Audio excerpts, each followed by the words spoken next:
Hello दोस्तों, स्वागत है आप सबका नॉलेज इंडिया में। दोस्तों, अगर मैं आपसे कहूँ दुनिया के सबसे अमीर लोग कौन है तो आपके दिमाग में Jeff Bezos, Bill Gates, Warren Buffett, mark Zuckerberg जैसे नाम आएंगे। हर साल दुनिया के सबसे अमीर लोगों की लिस्ट बनती है और इस लिस्ट में यही लोगों के नाम कभी ऊपर कभी नीचे होते रहते हैं और इनका नाम इस लिस्ट में होना बनता भी है क्योंकि करंट सिनारियों में यही लोग सबसे अमीर है। लेकिन क्या कभी आपके दिमाग में ये बात आई है, जब से दुनिया बनी है तब से लेकर अब तक जितने भी लोग दुनिया में आए हैं, अगर उन सब की बात करें तो अब तक का सबसे अमीर इंसान कौन था और उसकी संपत्ति कितनी थी? तो दोस्तों, आज के वीडियो में हम देखेंगे top 10 richest people of all time.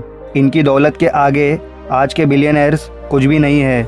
इस लिस्ट को इतिहासकारों ने और एक्सपर्ट्स ने बनाया है, जिसमें ना कि सिर्फ बिजनेसमैन है बल्कि राजा, महाराजा, बड़े बड़े शासक भी शामिल है।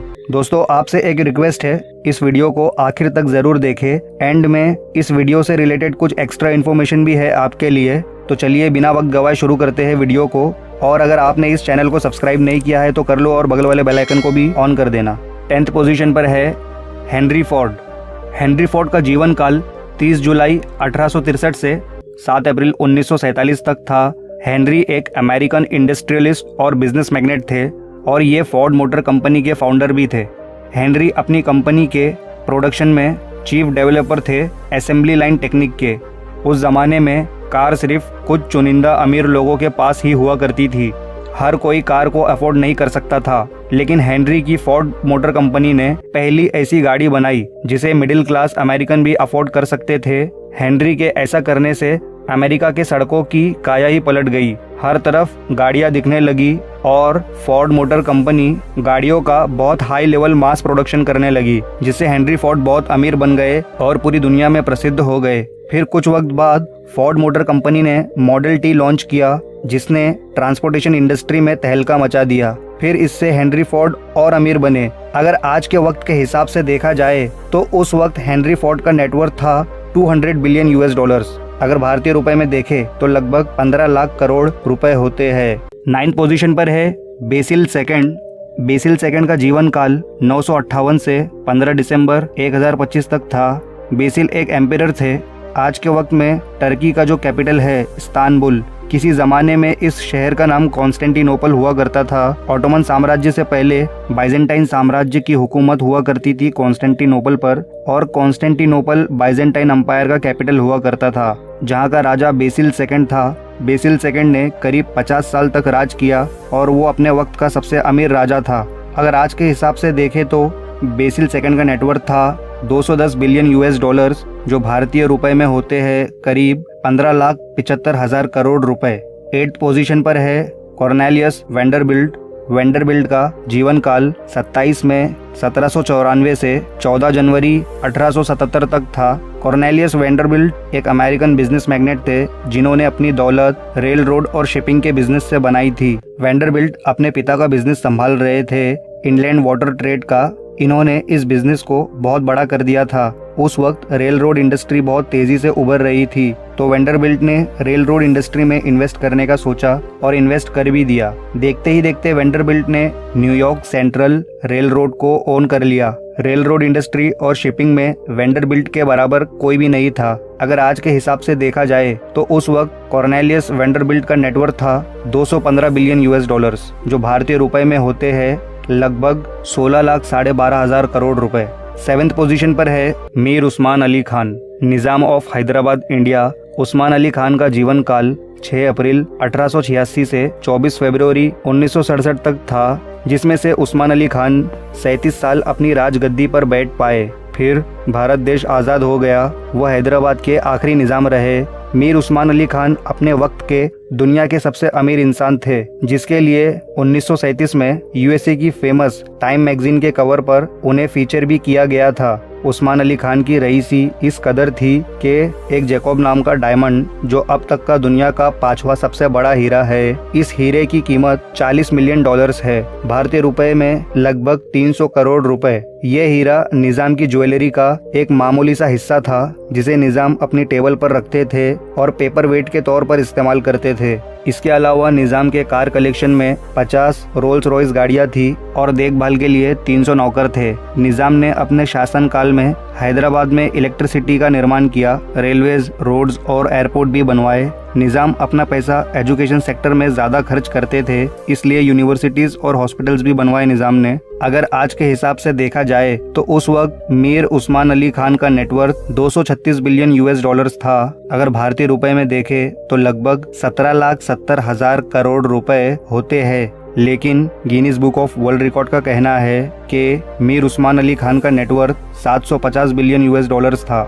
6th पोजीशन पर है Nicholas second of Russia. Nicholas को जार ऑफ रशिया भी कहा जाता है। निकोलास सेकंड का जीवन काल 18 मई 1867 से 17 जुलाई 1918 तक था। निकोलास पूरे रशिया के आखिरी एम्परर थे। रूसो जापानीज वॉर में जापान से हारने के बाद निकोलास ने रशिया में बहुत से बदलाव किए, जैसे लिटरेसी प्रोग्राम्स बनाए, मॉडर्न इंफ्रास्ट्रक्चर सेट किया और बड़े पैमाने पर इंडस्ट्रीज लगवाई और रशियन मिलिट्री में भी बदलाव किए। लेकिन जो रशियन कम्युनिस्ट थे उनका कहना था कि निकोलस एक वीक लीडर है जिसकी लीडरशिप बहुत कमजोर है। रूसो जापानीज वॉर में निकोलास के गलत डिसीजंस की वजह से लाखों मिलिट्रीज की जान चली गई। 1917 में फरवरी रिवॉल्यूशन के बाद न्यू रिवॉल्यूशनाइज्ड गवर्नमेंट ने निकोलास की संपत्ति सीज कर ली। निकोलास और उसके बेटे को बंदी बना लिया और जुलाई 1918 में निकोलास के साथ साथ निकोलास की बीवी, बच्चे और वफादार नौकरों का भी मर्डर कर दिया गया। अगर हम आज के हिसाब से देखें तो निकोलास का उस वक्त का नेटवर्थ था 300 बिलियन यूएस डॉलर्स और अगर भारतीय रुपए में देखें तो लगभग 22,50,000 करोड़ रुपए होते हैं। 5th पोजीशन पर है एंड्रयू कार्नेगी। एंड्रयू कार्नेगी का जीवन काल 25 नवंबर 1835 से 11 अगस्त 1919 तक था। एंड्रयू एक स्कॉटिश अमेरिकन और फिलेंथ्रोपिस्ट थे। एंड्रयू कार्नेगी स्कॉटलैंड में जन्मे थे। 12 साल की उम्र में अपने माँ बाप के साथ 1848 में यूएसए शिफ्ट हो गए थे। एंड्रयू ने एज अ टेलीग्राफर काम करना शुरू कर दिया था। 1860 में एंड्रयू ने इन्वेस्टमेंट्स किए रेल रोड, स्लीपिंग कार्स में, ब्रिजेस और ऑयल ड्रिक्स में, जिससे एंड्रयू को बहुत ज़्यादा फायदा हुआ। उस वक्त स्टील इंडस्ट्री में बूम चल रहा था। एंड्रयू ने स्टील इंडस्ट्री में कदम रखा और यूएस में पिट्सबर्ग कार्नेगी स्टील कंपनी शुरू की।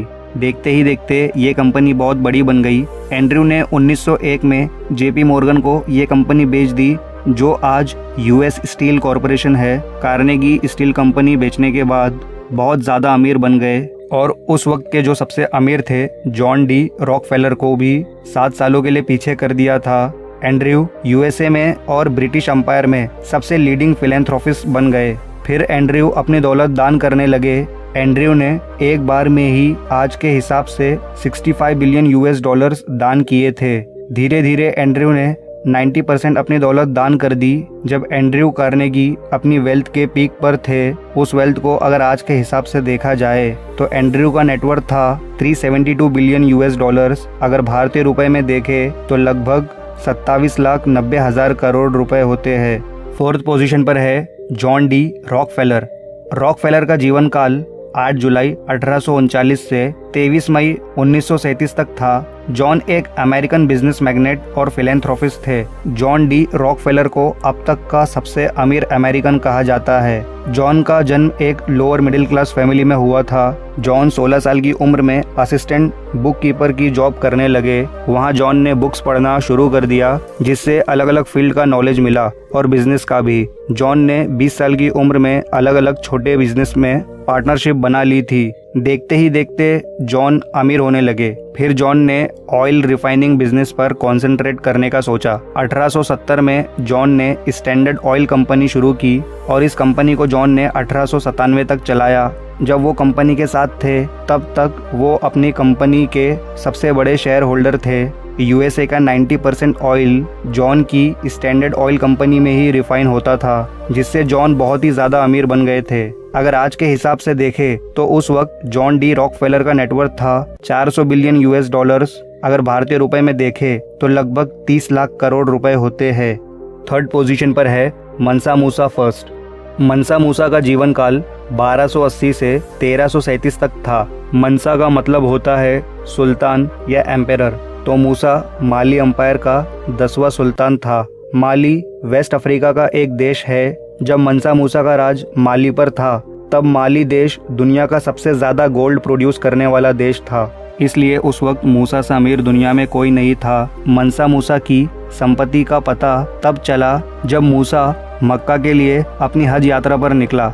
इस यात्रा में घुड़सवार, पैदल सैनिक सब मिलाकर लगभग 60,000 लोग शामिल थे और इस हज यात्रा में 80 ऊँट भी शामिल थे और हर एक ऊँट पर 140 किलो सोना लदा हुआ था। मूसा का काफिला जिस रास्ते से गुजरता, उस रास्ते में आने वाले भिखारी अमीर बन जाते। मूसा का काफिला जब इजिप्ट से गुजरा तो मूसा ने इतने सोने के सिक्के बांटे कि सभी भिखारी अमीर हो गए, जिससे पूरे मिस्र देश में महंगाई आ गई थी। मूसा की रियासत में सिर्फ माली देश नहीं आता था, आज के मॉडर्न अफ्रीका के कई देश आते थे। मूसा की सेना में 2 लाख सैनिक थे। अगर आज के वक्त के हिसाब से देखा जाए तो उस वक्त मंसा मूसा का नेटवर्थ था 415 बिलियन $। अगर भारतीय रुपए में देखें तो लगभग 31 लाख 12,500 करोड़ रुपए होते हैं। लेकिन दुनिया की मशहूर टाइम मैगजीन का कहना है कि मंसा मूसा की एक्चुअल संपत्ति को नापने का कोई तरीका नहीं है। हम ठीक अंदाज़ा नहीं लगा सकते मूसा की संपत्ति कितनी थी। सेकंड पोजीशन पर है जैकब फुगर। जैकब का जीवन काल 6 मार्च 1459 से 30 दिसंबर 1525 तक था। जैकब फुगर एक बहुत बड़े जर्मन मर्चेंट, माइनिंग, एंटरप्रेन्योर और बैंकर थे। जैकब का जन्म फुगर मर्चेंट फैमिली में हुआ था। ये फैमिली काफ़ी रिच और बिजनेसमैन की फैमिली थी। जैकब ने वेनिस में 14 साल की उम्र में एजुकेशन लेना शुरू किया। वहाँ वो काफ़ी लंबे अरसे तक रहे। 1487 तक वेनिस जैकब का मेन रेसिडेंस रहा।